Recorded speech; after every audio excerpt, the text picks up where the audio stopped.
Unlimited Power versi Bahasa Indonesia Part 14. Bagian 2. Rumus sukses utama. Bab 14. Perbedaan keunggulan, metaprograms. Dengan kunci yang tepat, seseorang dapat mengatakan apa saja. Di kunci yang salah, tidak ada apa-apa, satu-satunya bagian yang sulit adalah pembentukan kuncinya. George Bernard Shaw. Salah satu cara terbaik untuk menyadari keragaman reaksi manusia yang menakjubkan adalah dengan berbicara kepada sekelompok orang. Anda tidak dapat tidak memperhatikan betapa berbedanya orang bereaksi terhadap hal yang sama hal. Anda menceritakan kisah motivasi, dan satu orang akan terpaku, yang lain bosan hingga menangis. Anda menceritakan sebuah lelucon, dan satu peranak melolong sementara yang lain tidak menggerakkan otot. Anda akan berpikir setiap orang mendengarkan dalam bahasa mental yang berbeda. Pertanyaannya adalah mengapa orang bereaksi sangat berbeda terhadap identik pesan? Mengapa satu orang melihat gelas itu setengah kosong dan yang lain melihatnya setengah penuh? Mengapa satu orang mendengar pesan dan merasa bersemangat, dan termotivasi sementara yang lain mendengar pesan yang sama persis dan tidak menanggapi sama sekali? Kutipan Shaw sangat tepat. Jika Anda memanggil seseorang dengan kunci yang benar, Anda bisa melakukan apapun.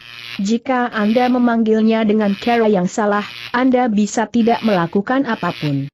Pesan yang paling menginspirasi, yang paling berwawasan pemikiran, kritik paling cerdas, sama sekali tidak berarti kecuali jika dipahami baik secara intelektual maupun emosional oleh orang yang dituju. Mereka adalah kunci utama tidak hanya untuk kekuatan pribadi, tetapi untuk banyak dari masalah yang lebih luas yang harus kita hadapi secara kolektif. Jika Anda ingin menjadi pembujuk ulung, komunikator ulung, dalam kedua bisnis dan dalam kehidupan pribadi, Anda harus tahu bagaimana menemukan kunci yang tepat. Jalannya adalah melalui metaprogram. Metaprogram adalah kunci cara seseorang memproses informasi. Mereka pola internal yang salah yang membantu menentukan bagaimana dia membentuknya representasi internal dan mengarahkan perilakunya. Metaprogram adalah program internal, atau semacamnya, yang kita gunakan dalam memutuskan apa yang harus diperhatikan. Kami mendistorsi, menghapus, dan menggeneralisasi informasi karena pikiran sadar hanya dapat memperhatikan begitu banyak informasi pada waktu tertentu. Otak kita memproses informasi seperti halnya komputer melakukan. Dibutuhkan jumlah data yang fantastis dan mengaturnya menjadi konfigurasi yang masuk akal bagi orang itu. Komputer tidak dapat melakukan apapun tanpa perangkat lunak yang menyediakan struktur untuk melakukan tugas tertentu. Metaprogram banyak beroperasi cara yang sama di otak kita. Mereka menyediakan struktur yang mengatur apa yang kita perhatikan, bagaimana kita memahami pengalaman kita, dan arah di mana mereka membawa kita. Mereka memberikan dasar di mana kita memutuskan bahwa ada sesuatu yang menarik atau membosankan, potensi berkah atau potensi ancaman. Untuk berkomunikasi dengan komputer, Anda harus memahami perangkat lunaknya. Untuk berkomunikasi secara efektif dengan seseorang, Anda harus memahami metaprogramnya. Orang-orang memiliki pola perilaku, dan mereka memiliki pola yang dengannya mereka mengatur pengalaman mereka untuk menciptakan perilaku tersebut. Hanya dengan memahami pola-pola mental tersebut Anda dapat berharap untuk menyampaikan pesan Anda. Apakah itu mencoba untuk membuat seseorang membeli mobil atau untuk memahami bahwa Anda benar-benar mencintainya? Meskipun situasinya mungkin berbeda, ada struktur yang konsisten tentang bagaimana orang memahami sesuatu dan mengatur pemikiran mereka. Metaprogram pertama melibatkan pemindahan ke arah sesuatu atau pemindahan banyak. Semua perilaku manusia berkisar pada dorongan untuk mendapatkan kesenangan atau menghindari rasa sakit. Anda menarik diri dari korek api yang menyala untuk menghindari rasa sakit membakar tangan Anda. Anda duduk dan menyaksikan matahari terbenam yang indah karena Anda mendapatkan kesenangan dari pertunjukan surgawi yang agung saat siang berganti malam. Hal yang sama berlaku untuk tindakan yang lebih ambigu. Seseorang mungkin berjalan 1 mil ke tempat kerja karena dia menikmati latihannya. Sebuah yang lain mungkin berjalan karena dia memiliki fobia yang mengerikan tentang berada di mobil. Seseorang mungkin membaca Fowler, Hemingway, atau Fitzgerald karena dia menyukai prosa dan wawasan mereka. Dia bergerak terhadap sesuatu yang memberinya kesenangan. Yang lain mungkin membaca penulis yang sama karena dia tidak ingin orang menganggapnya sebagai orang bodoh yang tidak berpendidikan. Dia tidak begitu banyak mencari kesenangan seperti menghindari rasa sakit, dia bergerak menjauh dari sesuatu, bukan ke arah itu. Seperti metaprogram lain yang akan saya diskusikan, proses ini tidak mutlak. Semua orang bergerak menuju beberapa hal dan jauh dari orang lain. Tidak ada yang merespons dengan cara yang sama untuk masing-masing dan setiap stimulus, meskipun setiap orang memiliki mode dominan, kecenderungan yang kuat terhadap satu program atau lainnya. Beberapa orang cenderung energik, pengambil risiko ingin tahu. Mereka mungkin merasa paling nyaman bergerak menuju sesuatu yang menggairahkan mereka. Yang lain cenderung berhati-hati, waspada, dan protektif, mereka melihat dunia sebagai tempat yang lebih berbahaya. Mereka cenderung mengambil tindakan dari hal-hal yang berbahaya atau mengancam daripada ke arah yang menarik untuk mengetahui ke arah mana orang bergerak, apa yang mereka inginkan, hubungan harmonis, mobil, pekerjaan, atau apapun. Apakah mereka memberitahumu apa yang mereka inginkan atau apa yang tidak mereka inginkan? Apa yang dimaksud dengan informasi ini? Semuanya. Jika Anda seorang pengusaha yang menjual produk, Anda dapat mempromosikannya dengan dua cara, dengan apa yang dilakukannya atau dengan apa yang tidak dilakukannya. Anda dapat mencoba untuk menjual mobil dengan menekankan bahwa mereka cepat, ramping, atau seksi, atau Anda bisa tekankan bahwa mereka tidak menggunakan banyak gas, tidak menghabiskan banyak biaya untuk mempertahankan, dan sangat aman dalam crash. Strategi yang Anda penggunaan harus bergantung sepenuhnya pada strategi orang tersebut. Anda berurusan dengan gunakan metaprogram yang salah dengan seseorang, dan Anda mungkin juga tinggal di rumah. Anda mencoba untuk bergerak dia menuju sesuatu, dan semua yang dia ingin lakukan adalah menemukan alasan yang baik untuk mundur. Ingat, sebuah mobil dapat berjalan di sepanjang jalan yang sama di depan atau sebaliknya. Itu hanya tergantung pada arah mana itu menghadap. Hal yang sama berlaku secara pribadi. Katakanlah Anda menginginkan anak Anda menghabiskan lebih banyak waktu untuk tugas sekolahnya. Anda mungkin mengatakan kepadanya, kamu lebih baik belajar atau kamu tidak akan masuk ke perguruan tinggi yang bagus, atau lihatlah Fred. Dia tidak belajar, jadi dia gagal sekolah, dan dia akan menghabiskan sisa hidupnya dengan memompa bensin.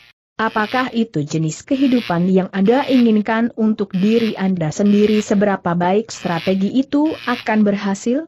Itu tergantung pada anak Anda. Jika dia terutama termotivasi dengan pindah, itu mungkin berhasil.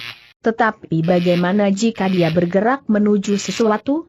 Bagaimana jika dia dimotivasi oleh hal-hal yang menggairahkannya, dengan bergerak ke arah hal-hal yang menurutnya menarik? Jika begitu dia merespons, Anda tidak akan mengubah perilakunya dengan memberikan contoh dari sesuatu untuk menjauh. Anda bisa mengomel sampai Anda biru di wajah, tetapi Anda berbicara dengan kunci yang salah. Anda berbicara bahasa Latin, dan anak itu mengerti bahasa Yunani. Anda membuang-buang waktu Anda, dan Anda menyia-nyiakannya. Faktanya, orang yang bergerak menuju sering marah atau kesal dengan mereka yang menyajikan sesuatu untuk dipindahkan dari. Anda akan memotivasi anak Anda lebih baik dengan mengatakan, jika Anda melakukan ini, Anda dapat memilih perguruan tinggi mana saja yang kamu ingin. Kedua metaprogram derah dengan luar dan intern bingkai dari referensi. Tanyakan kepada orang lain bagaimana dia tahu ketika dia melakukan kebaikan pekerjaan. Bagi sebagian orang, buktinya datang dari luar. Bos menepuk punggung Anda dan mengatakan pekerjaan Anda hebat. Anda mendapatkan kenaikan gaji. Anda memenangkan penghargaan besar. Pekerjaan Anda diperhatikan dan dipuji oleh rekan-rekan Anda. Ketika Anda mendapatkan persetujuan eksternal semacam itu, Anda tahu pekerjaan Anda bagus. Itu kerangka acuan eksternal. Bagi yang lain, buktinya datang dari dalam. Mereka hanya tahu di dalam ketika mereka telah melakukannya dengan baik.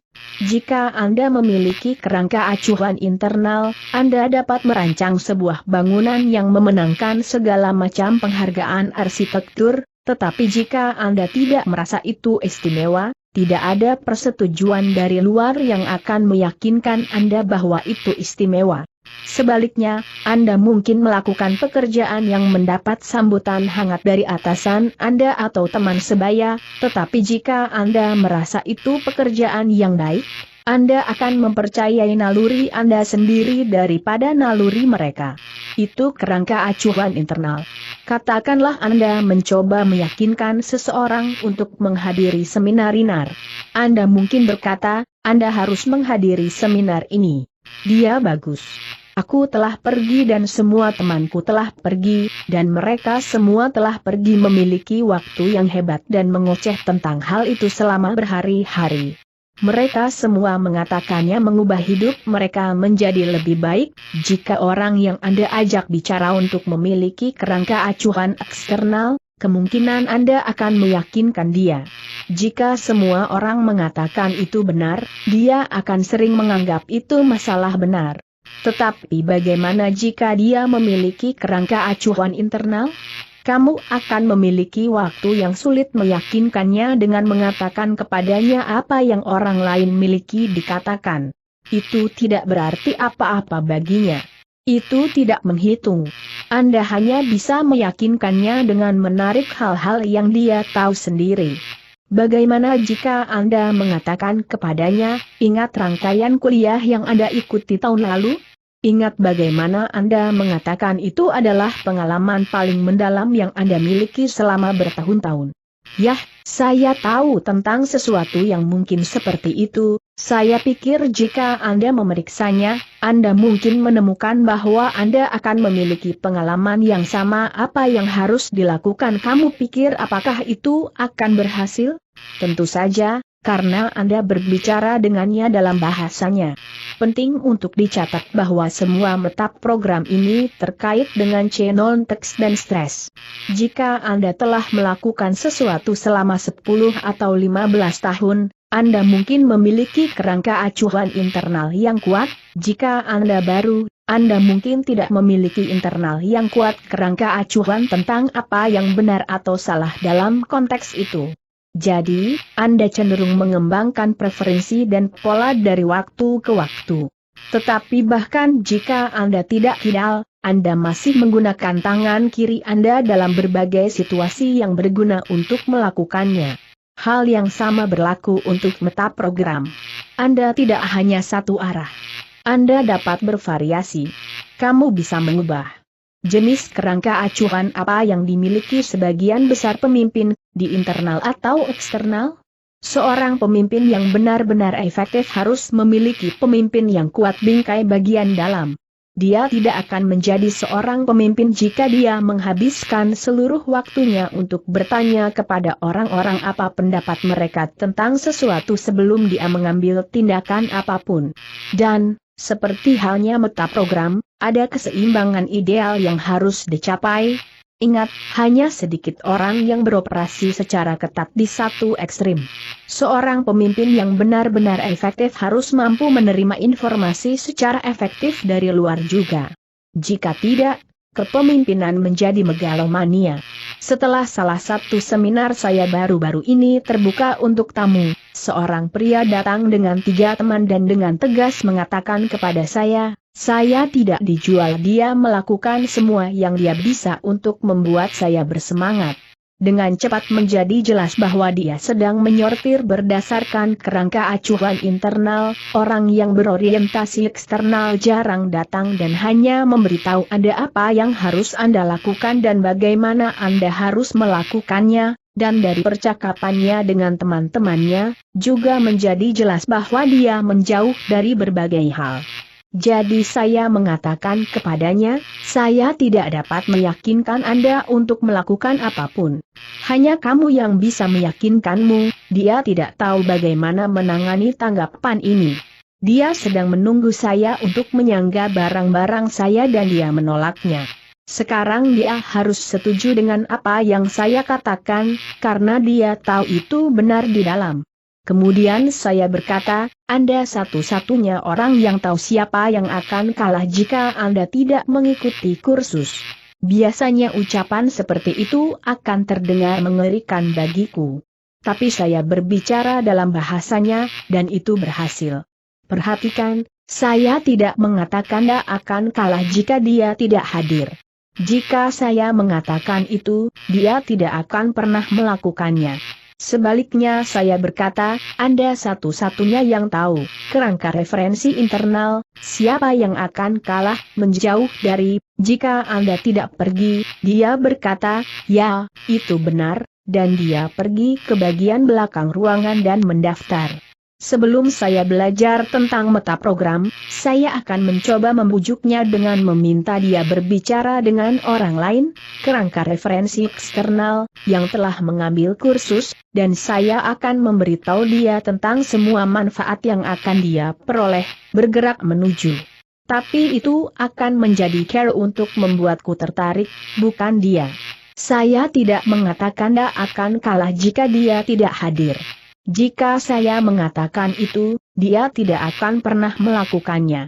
Sebaliknya saya berkata, Anda satu-satunya yang tahu, kerangka referensi internal, siapa yang akan kalah menjauh dari, jika Anda tidak pergi. Dia berkata, ya, itu benar, dan dia pergi ke bagian belakang ruangan dan mendaftar.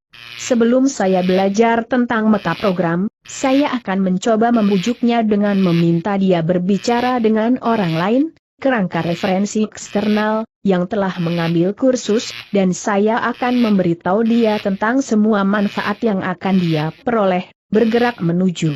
Tapi itu akan menjadi cara untuk membuatku tertarik, bukan dia. Saya tidak mengatakan dia akan kalah jika dia tidak hadir. Jika saya mengatakan itu, dia tidak akan pernah melakukannya.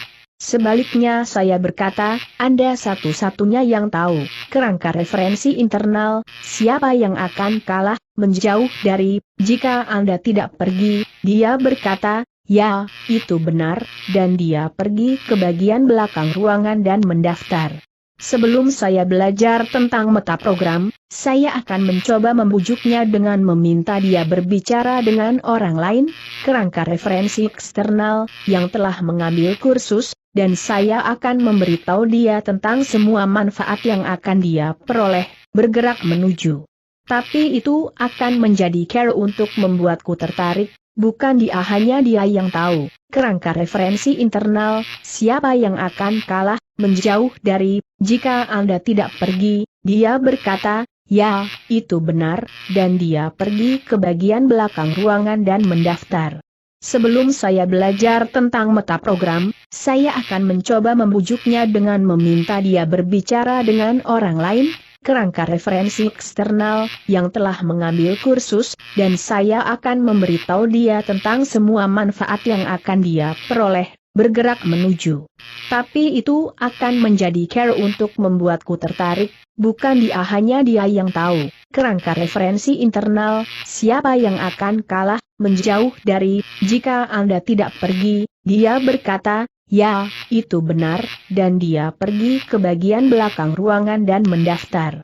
Sebelum saya belajar tentang metaprogram, saya akan mencoba membujuknya dengan meminta dia berbicara dengan orang lain, kerangka referensi eksternal, yang telah mengambil kursus, dan saya akan memberitahu dia tentang semua manfaat yang akan dia peroleh, bergerak menuju. Tapi itu akan menjadi cara untuk membuatku tertarik, bukan dia. Burung mengatur dari metaprogram melibatkan penyortiran jika belut atau penyortiran oleh yang lain. Beberapa orang melihat interaksi manusia terutama dalam hal apa untungnya bagi mereka secara pribadi, beberapa dalam hal apa yang dapat mereka lakukan untuk diri mereka sendiri dan orang lain. Tentu saja, orang tidak selalu jatuh ke dalam satu mantan atau yang lain. Jika Anda hanya menyortir berdasarkan diri sendiri, Anda menjadi egois yang mementingkan diri sendiri. Jika Anda hanya mengurutkan berdasarkan orang lain, Anda menjadi martir. Jika Anda terlibat dalam perekrutan orang, tidakkah Anda ingin tahu di mana pelamar cocok dalam skala ini? Belum lama ini seorang mayor maskapai penerbangan menemukan bahwa 95% dari keluhannya melibatkan 1% dari karyawannya. 5% ini diurutkan dengan kuat oleh diri sendiri. Mereka paling tertarik untuk memperhatikan diri mereka sendiri, bukan orang lain. Apakah mereka karyawan yang miskin? Iya dan tidak. Mereka jelas berada di pekerjaan yang salah dan jelas melakukan pekerjaan yang buruk, meskipun mereka mungkin pintar, pekerja keras, dan menyenangkan. Mereka mungkin adalah orang yang tepat yang dimasukkan ke dalam slot yang salah. Apa yang dilakukan maskapai? Itu menggantikan mereka dengan orang-orang yang diurutkan berdasarkan orang lain. Perusahaan menentukan ini melalui grup wawancara di mana calon karyawan ditanya mengapa mereka ingin bekerja untuk maskapai tersebut. Sebagian besar individu berpikir mereka dinilai dari jawaban yang mereka berikan di depan kelompok, padahal sebenarnya mereka dinilai dari perilaku mereka sebagai penonton. Artinya, individu yang membayar perhatian paling besar dan paling banyak memberikan kontak mata, senyuman, atau dukungan untuk orang yang berbicara di depan ruangan diberi peringkat tertinggi, sedangkan mereka yang membayar sedikit atau tidak ada perhatian dan berada di dunia mereka sendiri sementara yang lain berada berbicara dianggap terutama menyortir diri sendiri dan tidak dipekerjakan. Rasio keluhan perusahaan turun lebih dari 80% Senin sebagai akibat dari langkah ini. Itulah mengapa meta program sangat penting dalam dunia bisnis. Bagaimana Anda bisa menilai seseorang jika Anda tidak tahu apa yang memotivasi dia? Bagaimana Anda bisa mencocokkan pekerjaan yang Anda miliki dengan orang yang tepat, dalam hal keterampilan yang dibutuhkan, kemampuan untuk belajar, dan riasan internal? Banyak orang yang sangat pintar menghabiskan karir mereka dengan frustrasi karena mereka melakukan pekerjaan yang tidak memanfaatkan kemampuan bawaan mereka dengan sebaik-baiknya. Liabilitas dalam satu konteks dapat menjadi aset berharga dalam lain. Dalam bisnis jasa, seperti maskapai penerbangan, Anda jelas membutuhkan orang play yang mengurutkan berdasarkan orang lain. Jika Anda mempekerjakan seorang auditor, Anda mungkin menginginkan seseorang yang akan menyortir sendiri. Berapa kali Anda berurusan dengan seseorang yang meninggalkan Anda dalam keadaan bingung karena dia melakukan pekerjaannya dengan baik secara intelektual tetapi buruk secara emosional? Ini seperti seorang dokter yang menyortir diri sendiri. Dia mungkin ahli diagnosa yang brilian, tetapi kecuali Anda merasa dia peduli pada Anda, dia tidak akan sepenuhnya efektif. Faktanya, seseorang seperti itu mungkin akan lebih baik sebagai peneliti daripada sebagai dokter. Menempatkan orang yang tepat di pekerjaan yang tepat tetap menjadi salah satu masalah terbesar di bisnis Amerika. Tapi itu masalah yang bisa diatasi jika orang tahu bagaimana mengevaluasi cara pelamar kerja informasi yang diproses. Pada titik ini, perlu dicatat bahwa tidak semua meta program dibuat sama. Apakah orang lebih memilih bergerak menuju sesuatu daripada menjauhinya? Mungkin.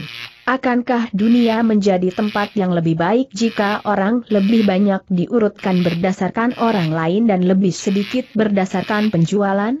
Mungkin, tapi kita harus menghadapi hidup apa adanya, bukan seperti yang kita inginkan. Anda mungkin berharap putra Anda bergerak ke arah sesuatu daripada menjauh. Jika Anda ingin berkomunikasi secara efektif dengannya, Anda harus melakukannya dengan cara yang berhasil, bukan dengan cara yang main-main untuk ide Anda tentang bagaimana dunia harus bekerja. Kuncinya adalah mengamati seseorang secermat mungkin, mendengarkan apa yang dia katakan, apa semacam metafora yang dia gunakan, apa yang diungkapkan oleh fisiologinya, ketika dia penuh perhatian dan ketika dia bosan. Orang-orang mengungkapkan meta program secara konsisten dan berkelanjutan. Tidak perlu banyak konsentrasi studi untuk mencari tahu apa kecenderungan orang atau bagaimana mereka menyortir saat ini. Untuk menentukan apakah orang urutkan berdasarkan diri sendiri atau orang lain, lihat seberapa banyak perhatian yang mereka berikan kepada orang lain rakyat. Apakah mereka condong ke arah orang dan memiliki ekspresi wajah yang mencerminkan kepedulian terhadap apa yang orang lain katakan, atau apakah mereka bersandar dan tetap bosan dan tidak responsif?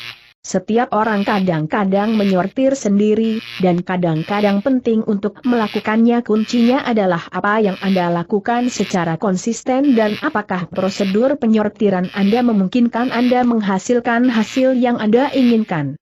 Itu keempat, penyortiran program ICOCO peserta pawai dan ketidakcocokan. Saya ingin mencoba eksperimen dengan Anda. Lihatlah angka-angka ini dan beritahu saya bagaimana mereka berhubungan satu sama lain. Jika saya meminta Anda untuk menggambarkan hubungan antara ketiganya angka, Anda bisa menjawab dalam banyak cara. Bisa dibilang semuanya persegi panjang. Bisa dibilang mereka semua memiliki 4 sisi. Anda bisa mengatakan 2 vertikal dan 1 horizontal, atau 2 berdiri dan 1 berbaring, atau tidak ada satu sosok yang memiliki hubungan yang persis sama dengan 2 lainnya. Atau yang 1 berbeda dan 2 lainnya sama. Saya yakin Anda dapat memikirkan lebih banyak deskripsi. Apa yang terjadi di sini? Mereka semua deskripsi dari gambar yang sama, tapi mereka mengambil pendekatan yang sama sekali berbeda. Begitu pula dengan pengamat dan ketidakcocokan. Meta program ini menentukan bagaimana Anda mengurutkan pembentukan untuk belajar, memahami, dan sejenisnya. Beberapa orang menanggapi dunia dengan menemukan kesamaan. Mereka melihat hal-hal dan lihat kesamaan mereka. Mereka cocok. Jadi ketika mereka melihat angka kami, mereka mungkin berkata, yah, mereka semua rek kusut, jenis korek api lain menemukan kesamaan dengan kecuali Tion. Dia mungkin melihat sosok-sosok itu dan berkata, semuanya berbentuk persegi panjang, tetapi 1 sedang berbaring dan 2 lainnya berdiri. Orang lain adalah orang yang tidak cocok, orang yang berbeda. Ada 2 macam di antaranya. 1 tipe melihat dunia dan melihat caranya hal-hal yang berbeda. Dia mungkin akan melihat angka-angka itu dan mengatakannya semuanya berbeda dan memiliki hubungan yang berbeda satu sama lain. Mereka tidak mirip sama sekali. Jenis ketidakcocokan lainnya melihat perbedaan dengan pengecualian. Dia seperti korek api yang menemukan hal yang sama dengan pengecualian secara terbalik. Dia melihat perbedaannya terlebih dahulu, dan kemudian dia akan menambahkan kesamaan yang mereka miliki. Mencegah milikku apakah seseorang cocok atau tidak cocok, tanyakan padanya tentang hubungan antara setiap set objek atau situasi dan perhatikan apakah dia pertama-tama berfokus pada persamaan atau perbedaan referensi. Bisakah Anda bayangkan apa yang terjadi ketika sebuah kesamaan matcher berkumpul dengan perbedaan mismatcher? Ketika satu mengatakan mereka semua sama, yang lain mengatakan, tidak. Mereka tidak, mereka semua berbeda. Alasan orang yang sama adalah bahwa mereka semua persegi panjang. Perbedaan alasan ketidakcocokan adalah bahwa ketebalan garis mungkin tidak sama persis, atau bahwa sudut-sudutnya tidak sama persis pada ketiganya. Jadi siapa yang benar? Mereka berdua, tentu saja, itu semua tergantung pada persepsi seseorang. Namun, orang yang tidak cocok seringkali mengalami kesulitan dalam menciptakan hubungan baik dengan orang lain karena mereka selalu menciptakan perbedaan. Mereka dapat lebih mudah mengembangkan hubungan dengan orang lain. Ketidakcocokan. Bagaimana memahami perbedaan ini penting? Biarkan saya memberikan contoh dari bisnis saya. Saya memiliki 5 mitra, dan semuanya tapi salah satu dari kami adalah korek api. Untuk sebagian besar, ini luar biasa kami mirip, jadi kami saling menyukai. Kami berpikir dengan cara yang sama dan melihat hal yang sama, sehingga dalam pertemuan kami dapat mencapai kemenangan sinergi Darful. Kita semua berbicara dan menghasilkan ide, dan mereka semua terlihat lebih baik dan lebih baik karena kita cocok satu sama lain, melihat apa yang dilihat orang lain, membangun wawasan mereka, menjadi semakin bersemangat. Sampai ketidakcocokan kami menimbang, itu. Tanpa gagal, dia melihat hal-hal yang berbeda dari cara kita melakukannya. Sementara kita melihat hal-hal yang cocok satu sama lain, dia melihat hal-hal yang tidak cocok. Sementara kami menjadi antusias dan bergerak bersama, dia melompat dan memberitahu kami bahwa itu tidak pergi bekerja, lalu duduk kembali seperti gundukan kayu, tidak memperhatikan apa yang kita lihat dan malah melihat segala macam masalah. Kami tidak ingin khawatir. Kami ingin melambung ke dalam mentalozon. Dia ingin kembali ke titik awal dan berkata, "Oh, iya. Bagaimana dengan ini? Bagaimana dengan itu? Apakah dia sakit di leher? Anda yakin dia? Apakah dia berharga mitra?" Dia yakin. Yang perlu kita lakukan adalah menggunakannya di waktu yang tepat dalam proses perencanaan. Kami tidak ingin dia memperhatikan detail dan merusak brainstorming kami. Sinergi kita dapatkan dari perencanaan bersama lebih berharga dari memetik pada saat itu. Kemudian setelah kita melambat, kita sangat membutuhkan seseorang yang melihat lubang, melihat ketidaksesuaian ikatan, melihat bagaimana hal-hal tidak cocok, bagaimana mereka tidak cocok itu fungsi yang dia mainkan, dan itu sering menyelamatkan kita dari diri kita sendiri. Mismatchers adalah minoritas. Generalisasi yang ditawarkan oleh survei menunjukkan bahwa sekitar 5% orang yang diwawancarai adalah orang yang tidak cocok. Jika Anda seorang mismatcher, Anda mungkin akan mengatakan survei tidak akurat, namun mismatcher adalah mantan sangat berharga karena mereka cenderung melihat apa yang tidak kita lihat. Orang yang tidak cocok biasanya bukanlah jiwa dari inspirasi puitis seringkali, bahkan ketika mereka bersemangat, mereka akan mulai tidak cocok dan menemukan cara untuk tidak bersemangat. Tapi mereka kritis, analitis, kepekaan penting untuk bisnis apapun. Pikirkan kegagalan bisnis raksasa seperti film Heaven's Gate. Jika Anda dapat melihat di balik layar, Anda mungkin telah menemukan banyak pencocokan kreatif dengan kerangka acuan yang sangat lama, semuanya mengharukan menuju tujuan dan tidak melihat apapun yang mereka butuhkan untuk menjauh. Mereka sangat membutuhkan ketidakcocokan untuk mengatakan, "Tunggu sebentar. Bagaimana dengan ini?" dan mengkomunikasikannya dengan cara yang dapat diterima oleh kerangka acuan internal orang-orang kreatif. 1-1 mode pemasangan atau ketidakcocokan sangat penting karena mereka dapat berperan dalam banyak hal, bahkan dalam nutrisi. Pencocokan ekstrem seringkali berakhir dengan makan makanan yang buruk untuk mereka, karena mereka menginginkan makanan yang selalu sama. Mereka tidak ingin apel atau perem. Ada banyak variasi dalam kematangan, tekstur, rasa, waktu simpan, dan berbagai macam variabel lainnya. Sebaliknya mereka mungkin makan banyak junk food karena tidak berubah. Ini mungkin makanan yang buruk, tapi itu menghangatkan jiwa korek api yang tidak berubah-ubah. Jika Anda memiliki pekerjaan yang membutuhkan pekerjaan berulang yang sama, tahun demi tahun, apakah Anda ingin mempekerjakan orang yang berbeda? Tentu saja tidak. Anda ingin mempekerjakan orang yang sama, dia akan sangat bahagia dalam pekerjaan seperti itu selama Anda membutuhkannya di sana. Namun, jika Anda memiliki pekerjaan yang membutuhkan banyak fleksibilitas atau perubahan konstan, apakah Anda ingin mempekerjakan orang yang sama dalam posisi itu? Tentu saja tidak.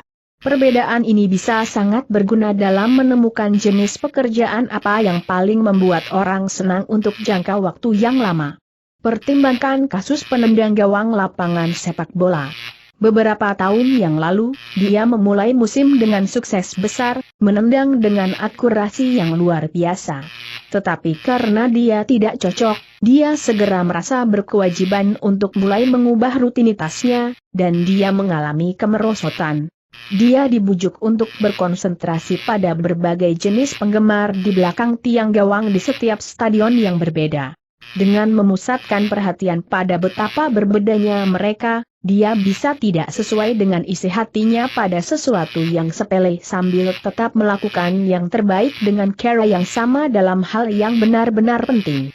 Apakah Anda akan menggunakan teknik persuasi yang sama pada korek api dan ketidakcocokan?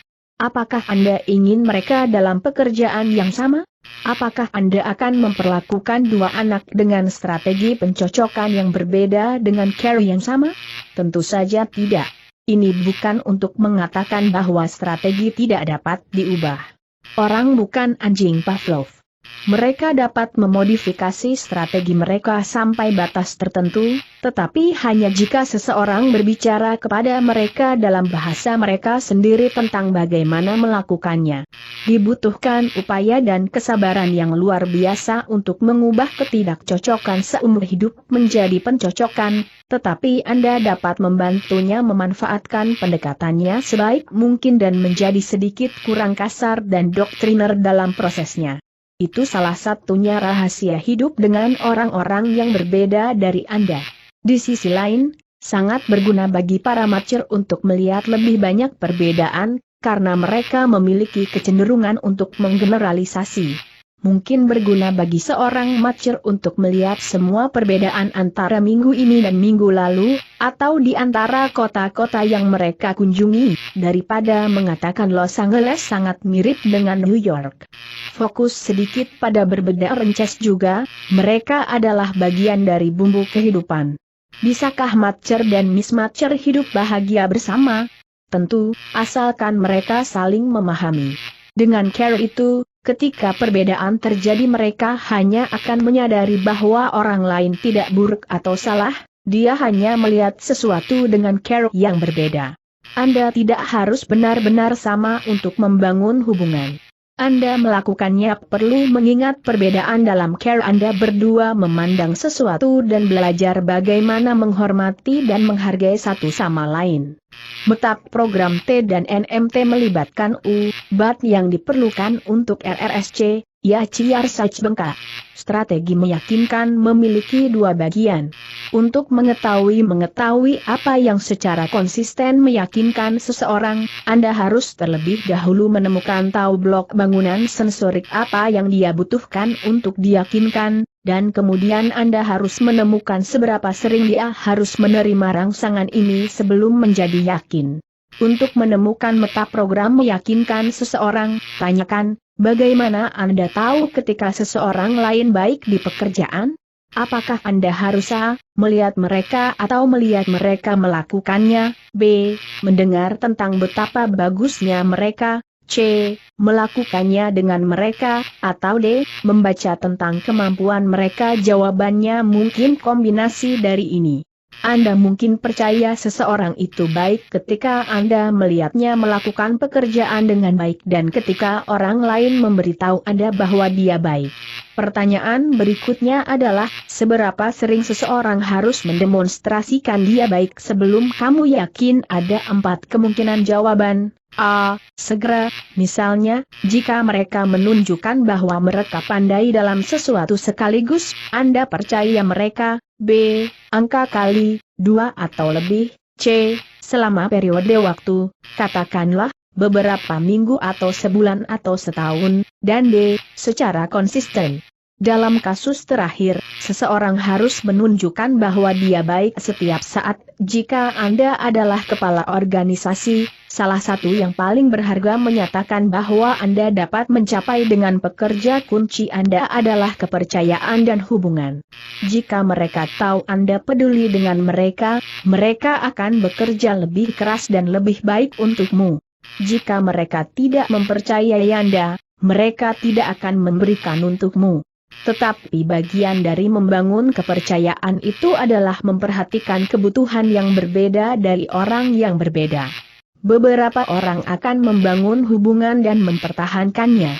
Jika mereka tahu bahwa Anda bermain adil dan Anda peduli dengan mereka, Anda dapat membangun ikatan yang akan bertahan sampai Anda melakukan sesuatu untuk mengkhianatinya.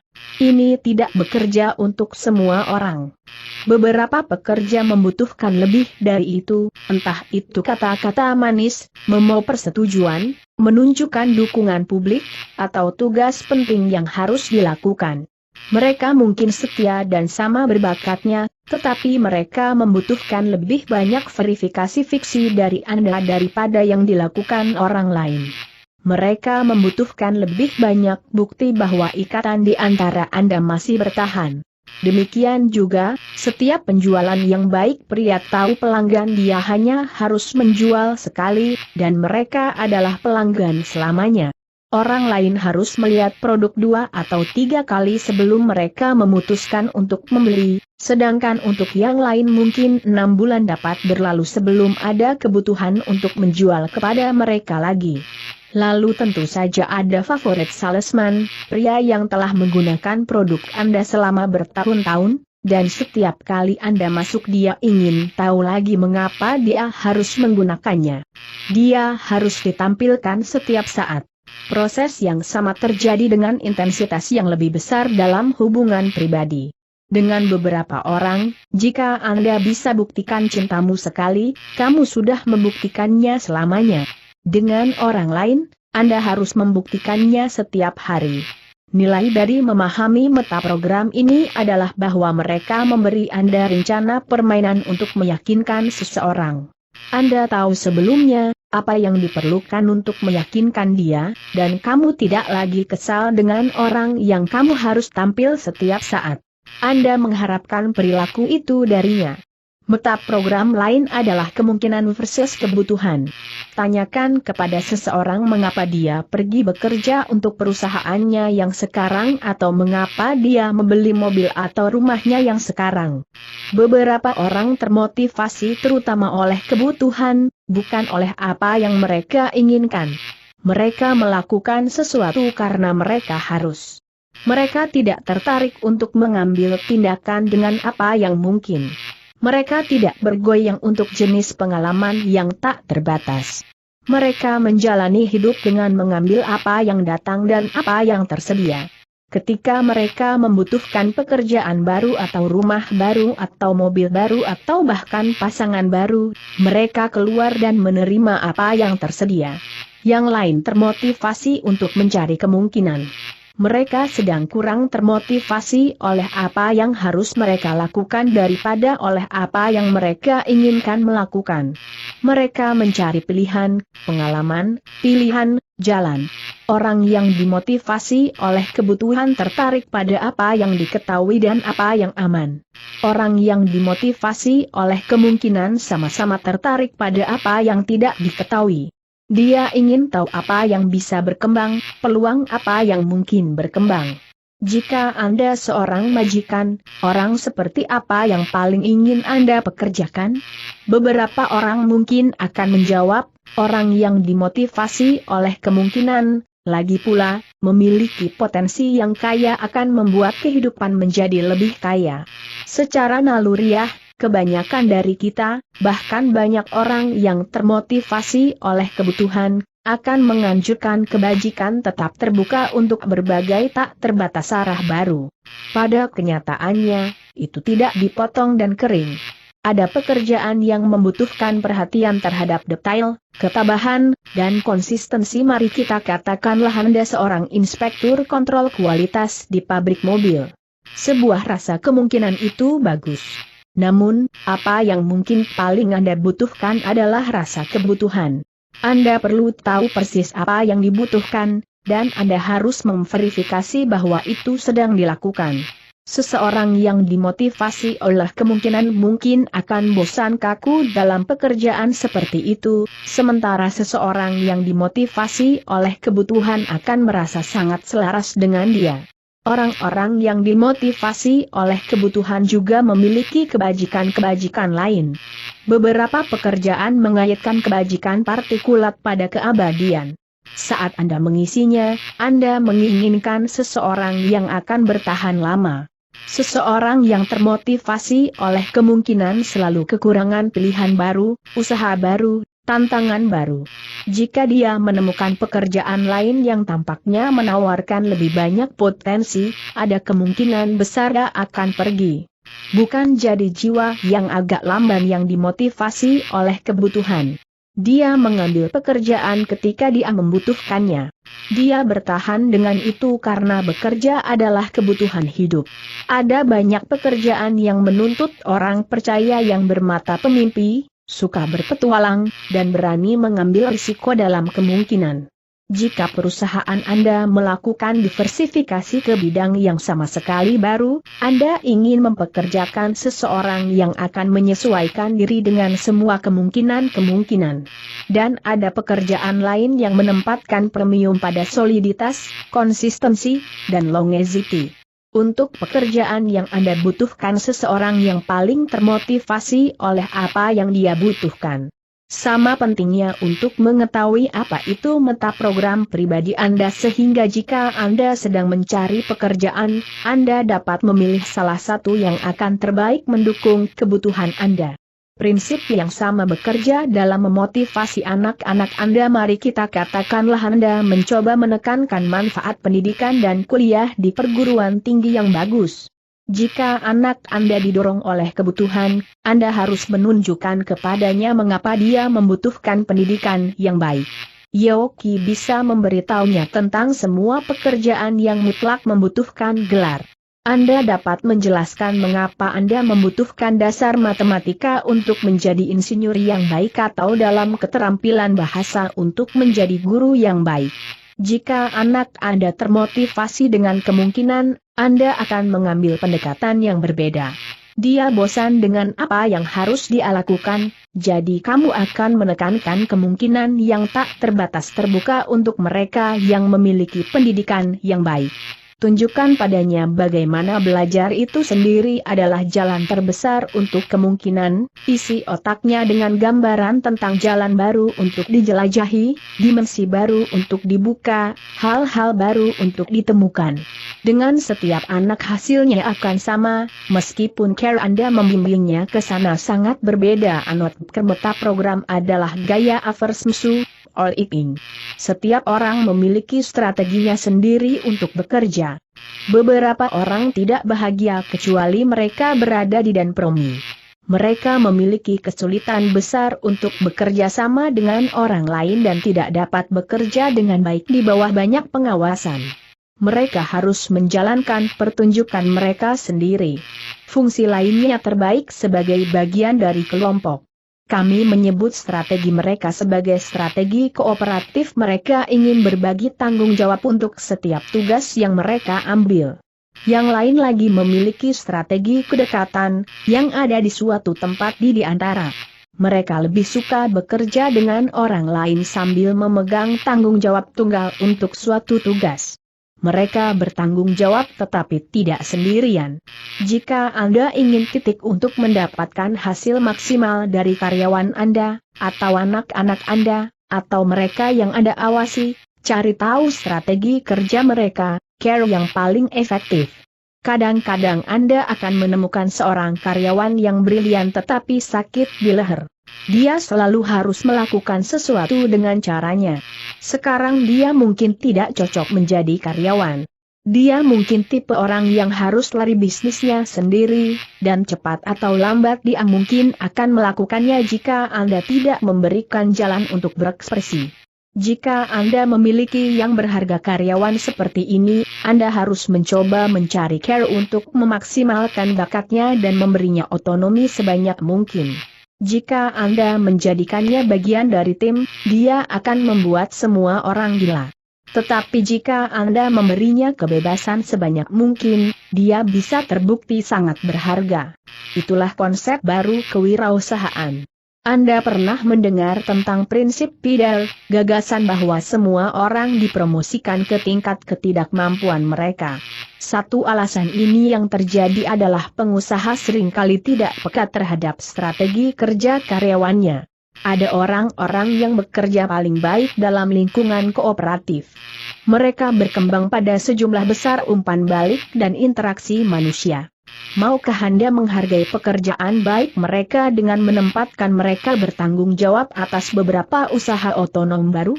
Tidak, jika Anda ingin memanfaatkan bakat terbaik mereka. Itu tidak berarti Anda harus menjaga seseorang pada tingkat yang sama. Tapi itu berarti Anda harus memberikan promosi dan pengalaman kerja baru yang memanfaatkan bakat terbaik seseorang, bukan yang terburuk.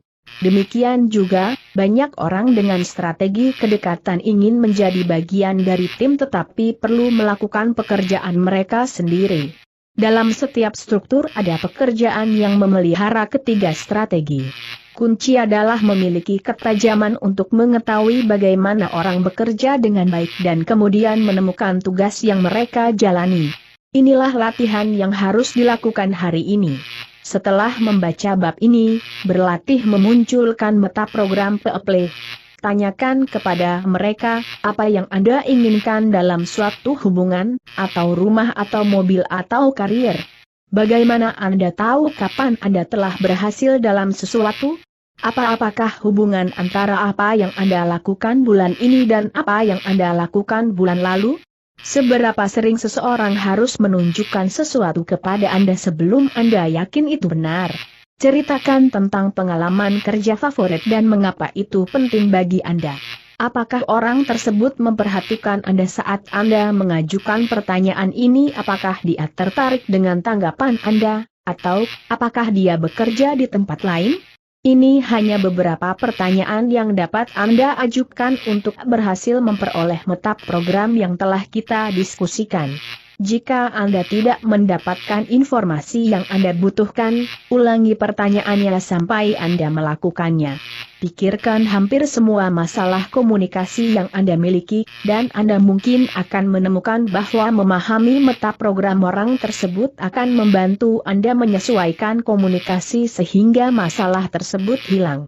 Pikirkan tentang frustrasi dalam hidup Anda, seseorang yang Anda cintai yang tidak merasa dicintai. Seseorang yang bekerja untuk Anda yang berhasil menyakiti Anda dengan cara yang salah, atau seseorang yang Anda coba bantu tetapi tidak merespons. Apa yang perlu Anda lakukan adalah mengidentifikasi meta program operasi, mengidentifikasi apa yang Anda lakukan, dan mengidentifikasi apa yang dilakukan orang lain. Misalnya, Anda membutuhkan verifikasi hanya sekali bahwa Anda memiliki hubungan cinta, dan pasangan Anda membutuhkannya secara konsisten. Atau Anda menyusun proposal yang menunjukkan kesamaan, dan supervisor Anda hanya ingin mendengar tentang perbedaannya. Atau Anda mencoba untuk memperingatkan seseorang tentang sesuatu yang perlu dia hindari, dan dia hanya tertarik untuk mendengar tentang sesuatu yang ingin dia kejar.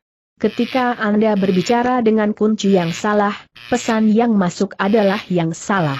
Ini juga masalah bagi orang tua berurusan dengan anak-anak mereka seperti halnya bagi para eksekutif yang berurusan dengan karyawan mereka. Di masa lalu, banyak dari kita belum mengembangkan ketajaman untuk mengenali dan mengkalibrasi strategi dasar yang orang lain menggunakan. Ketika Anda gagal menyampaikan pesan Anda ke beberapa satu, Anda tidak perlu mengubah konten. Anda memang harus mengembangkan fleksibilitas untuk dapat mengubah bentuknya agar sesuai dengan program orang dengan siapa Anda mencoba untuk berkomunikasi. Anda sering dapat berkomunikasi paling efektif ketika Anda menggunakan beberapa meta program bersama-sama. Saya dan mitra saya pernah memiliki perselisihan bisnis dengan seorang pria yang melakukan beberapa pekerjaan untuk kami. Kami berkumpul, dan saya memulai pertemuan dengan mencoba menetapkan kerangka positif, dengan mengatakan bahwa saya ingin menciptakan hasil yang akan memuaskan kami berdua. Dia segera berkata, "Saya tidak tertarik dengan semua itu. Saya punya uang ini, dan saya akan menyimpannya. Aku hanya tidak ingin pengacaramu menelepon dan menggangguku lagi." Jadi dia mulai dengan menjauh. Saya berkata, kami ingin membuat ini berhasil karena kami semua berkomitmen untuk membantu orang dan diri kita sendiri mengalami kualitas hidup yang lebih baik, dan dengan bekerja bersama-sama kita bisa melakukannya. Dia berkata, kami tidak semua berkomitmen untuk membantu orang lain. Saya tidak peduli tentang Anda. Semua aku peduli tentang adalah bahwa saya pergi dari sini dengan bahagia.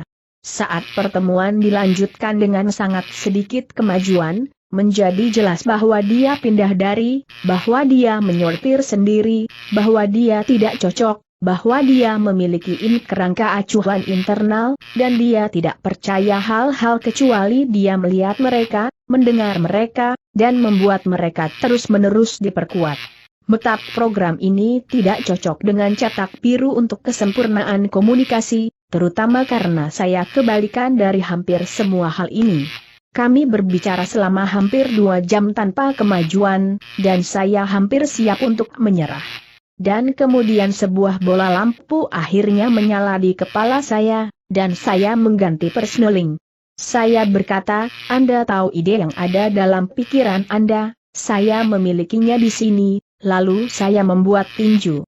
Jadi saya mengambil kerangka acuan internalnya, yang saya tidak bisa memanipulasi dengan kata-kata, dan saya mengeksternalkannya, jadi saya bisa mengendalikannya. Kemudian saya berkata, saya memilikinya di sini dan Anda punya waktu 60 detik. Buat keputusan Anda atau Anda akan kalah dan kalah besar. Saya tidak akan kalah, tetapi Anda akan kalah secara pribadi, itu memberinya sesuatu yang baru untuk menjauh. Saya melanjutkan dari sana. Saya berkata, kamu sendiri akan kalah, menjauh dari, karena kamu tidak percaya ada solusi yang bisa dikerjakan. Yah, dia tidak cocok, jadi dia mulai berpikir sebaliknya, bahwa ada solusi. Kemudian saya melanjutkan, sebaiknya Anda memeriksa ke dalam diri Anda sendiri dan melihat kerangka referensi internal, apakah Anda benar-benar bersedia membayar harga yang harus Anda bayar, hari demi hari, sebagai akibat dari keputusan hari ini karena saya akan terus memberitahu orang-orang, strategi meyakinkannya Egi, tentang bagaimana Anda berperilaku di sini dan apa yang Anda lakukan. Kamu sudah punya 1 menit untuk memutuskan.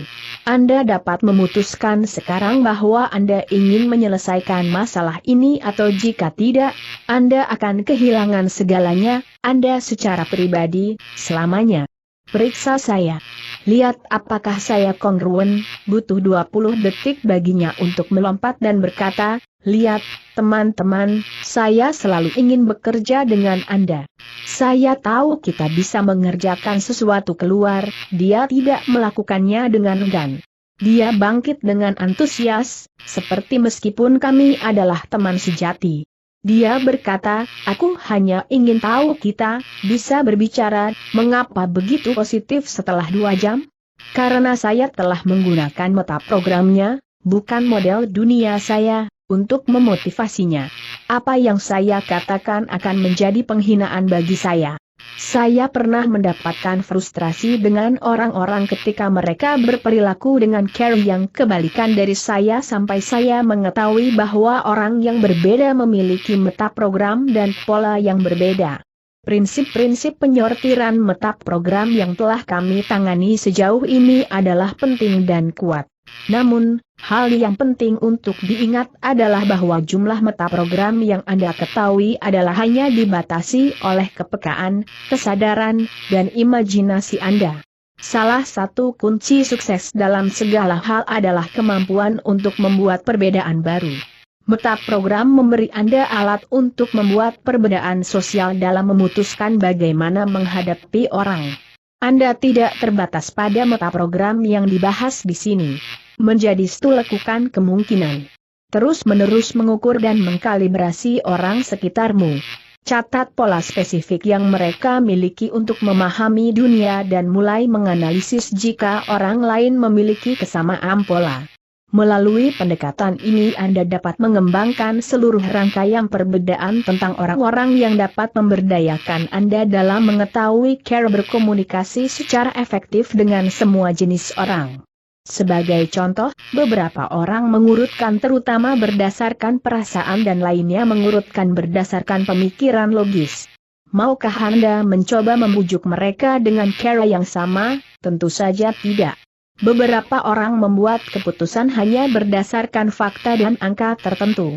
Pertama, mereka harus tahu jika bagian-bagiannya berhasil, mereka akan memikirkan gambaran yang lebih luas nanti. Yang lain diyakinkan terlebih dahulu oleh keseluruhan konsep atau ide mereka bereaksi terhadap potongan global. Mereka ingin melihat gambaran besarnya pertama. Jika mereka menyukainya, maka mereka akan memikirkan detailnya. Beberapa orang dihidupkan oleh permulaan. Mereka paling bersemangat ketika mereka mendapatkan ide baru dari tanah, dan kemudian mereka segera cenderung kehilangan minat di dalamnya dan pergi ke sesuatu yang lain. Lainnya terpaku pada penyelesaian. Apapun yang mereka lakukan, mereka harus melihat sampai akhir, apakah itu membaca buku atau mengerjakan tugas di tempat kerja. Beberapa orang mengurutkan berdasarkan makanan. Itu benar, dengan makanan.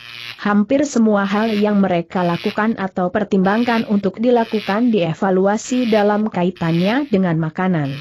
Tanyakan kepada mereka bagaimana menuju ke suatu tempat, dan mereka akan berkata, turun jalan sampai Anda tiba di Burger King, belok kiri, lalu terus turun sampai Anda tiba di McDonald's, dan belok kanan, lalu belok kiri di Kentucky Ayam Goreng sampai Anda turun ke gedung coklat-coklat itu. Tanyakan tentang film yang mereka tonton, dan mereka segera mulai memberitahu Anda tentang betapa buruknya stand konsesi itu.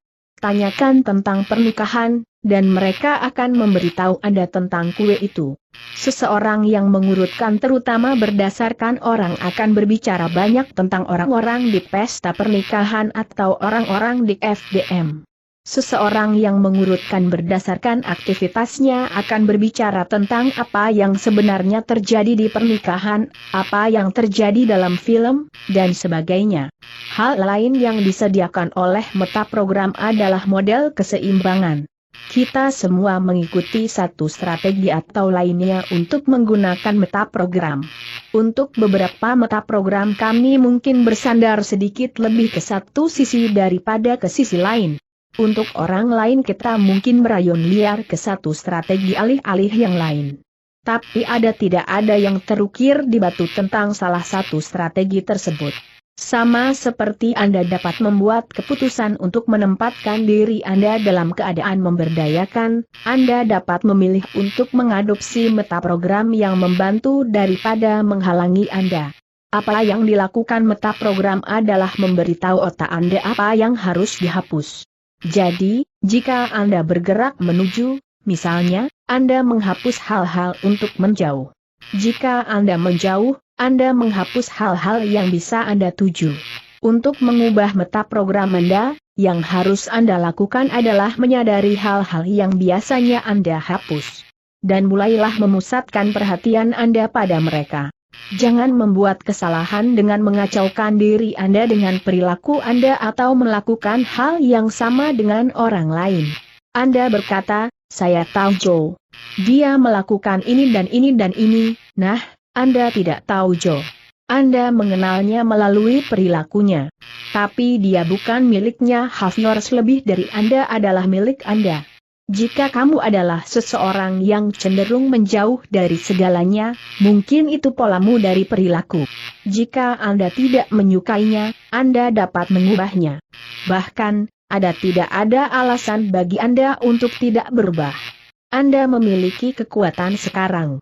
Itu satu-satunya pertanyaan adalah apakah Anda memiliki cukup alasan untuk membuat Anda gunakan sendiri apa yang Anda ketahui. Ada dua cara untuk mengubah metaprogram. Salah satunya adalah dengan peristiwa emosional signifikan, melihat, jika Anda melihat orang tua Anda terus-menerus menjauh dari sesuatu dan akibatnya tidak dapat mencapai potensi penuh mereka, itu mungkin memengaruhi cara Anda bergerak menuju atau menjauh. Jika Anda hanya menyortir berdasarkan kebutuhan dan melewatkan beberapa peluang kerja yang bagus karena perusahaan sedang mencari seseorang dengan kemungkinan yang dinamis, Anda mungkin akan terkejut untuk mengubah pendekatan Anda. Jika Anda cenderung bergerak ke segala arah dan terjebak oleh penipuan investasi yang tampak mencolok, itu mungkin akan memengaruhi cara Anda melihat proposal berikutnya yang datang kepada Anda. Cara lain yang dapat Anda ubah adalah dengan secara sadar memutuskan untuk melakukannya. Sebagian besar dari kita tidak pernah memikirkan meta program mana yang kita gunakan. Langkah pertama menuju perubahan adalah pengakuan. Kesadaran akan apa yang kita lakukan saat ini memberikan kesempatan untuk pilihan baru dan dengan demikian untuk perubahan. Katakanlah Anda menyadari bahwa Anda memiliki kecenderungan kuat untuk menjauh dari hal-hal. Bagaimana perasaan Anda tentang hal itu? Tentu, ada hal-hal yang Anda ingin menjauh dari. Jika Anda meletakkan tangan Anda di atas setrika panas, Anda pasti ingin memindahkannya sesegera mungkin. Tetapi bukankah ada hal-hal yang benar-benar ingin Anda tuju? Bukankah bagian dari mengendalikan membuat upaya sadar untuk bergerak menuju sesuatu? Bukankah sebagian besar pemimpin besar dan sukses besar bergerak menuju sesuatu daripada menjauh? Jadi Anda mungkin ingin mulai sedikit meregang. Anda dapat mulai memikirkan hal-hal yang menarik bagi Anda dan secara aktif bergerak ke arah mereka. Anda juga bisa memikirkan meta program pada tingkat yang lebih tinggi. Mengerjakan negara memiliki meta program? Yah, mereka memiliki perilaku, bukan? Jadi mereka juga memiliki meta program. Perilaku kolektif mereka berkali-kali membentuk sebuah pola, berdasarkan meta program para pemimpin mereka. Amerika Serikat sebagian besar memiliki budaya yang tampaknya bergerak ke arah. Apakah negara seperti Iran memiliki kerangka acuan internal atau eksternal? Pikirkan pemilu terakhir. Apa adalah meta program dasar Walter Mondale? Banyak orang menganggapnya sebagai orang yang pindah. Dia berbicara tentang malapetaka dan kesuraman dan bagaimana Reagan tidak mengatakan yang sebenarnya dan akan meningkatkan pajak. Dia mengatakan kepada kami, setidaknya saya akan memberitahu Anda sekarang kita harus menaikkan pajak atau bencana pasti. Saya tidak mengatakan dia benar atau salah, perhatikan saja polanya. Ronald Reagan tidak mengeluarkan apa-apa selain nada positif, sementara Mondale dianggap memanggil kegelapan masalah. Mondale mungkin sangat masuk akal. Ada beberapa masalah besar yang harus dihadapi bangsa ini. Tapi pada suatu tingkat emosional, disitulah sebagian besar politik dimainkan. Meta program Reagan tampaknya lebih efektif menandingi program nasional.